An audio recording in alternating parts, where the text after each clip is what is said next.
Welcome to Take 5, your 5-minute inspirational message from Solid Rock Drogheda. Last week saw the murder of a British Conservative MP, Sir David Amess. Now, Sir David was a Catholic Christian, very committed to his faith. He was also a great friend to the pro-life movement. Really, among the MPs in the Houses of Parliament in Britain, he was one of the most strongly pro-life MPs. And his death in an act of terrorism is obviously a great shock to so many people. It's not the first time that this kind of thing has happened. It's happened in England before. It's happened, of course, in Northern Ireland. Now, thank God, it's been many years since we've seen such a thing happening here in the Irish Republic. However, we have seen more and more personalised hatred being poured out against politicians, for example, with mobs turning up outside politicians' private homes. It seems as if sometimes we are unable to disagree agreeably. It seems as if we've lost that ability to be able to treat with decency and love those with whom we may disagree. And sadly, even Christians are being affected by this. I see a tremendous amount of mockery and abuse from Christians towards politicians in social media, something that should not be.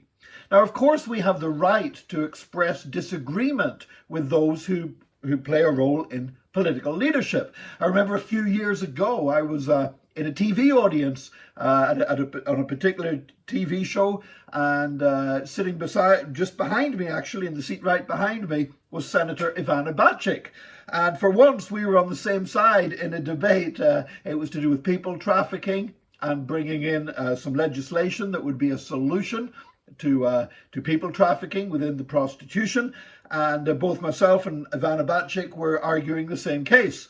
And I remember afterwards turning around, shaking her hand, introducing myself, explaining who I was, and I said, Senator Bacik, I said, this is probably the first time we've ever been on the same side in a debate, and I imagine it may well be the last one, but I just want to say to you, God bless you.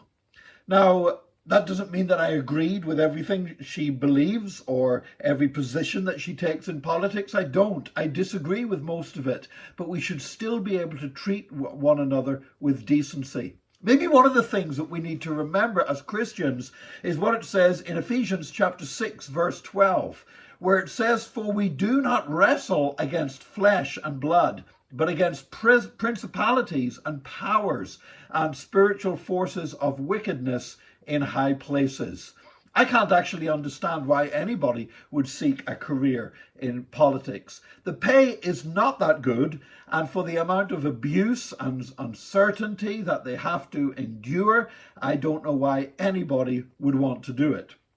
I do know this, that at many times during the last nearly 2 years that we've been going through this pandemic, I've often looked at our country's leaders whenever they're giving speeches, whenever they're being interviewed on television, and just knowing some of the responsibilities I felt in leading a church through this time, I think the weight on their shoulders must be absolutely crushing. And I've taken time to write to some of our politicians and to tell them that. Not that I agree with every action that they've taken, but I do believe that they should be treated with decency and with respect.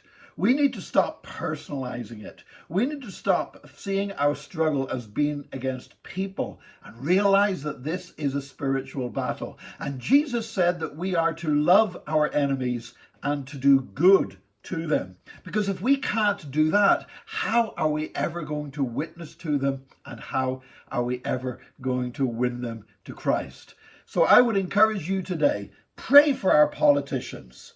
You know, maybe write to them, tell them that you're praying them, drop them an email. In fact, even when you disagree with them, let them know that it's not personal, that you're not trying to just hate on them. There's enough hatred going on already without the body of Christ adding to it. May God bless you today.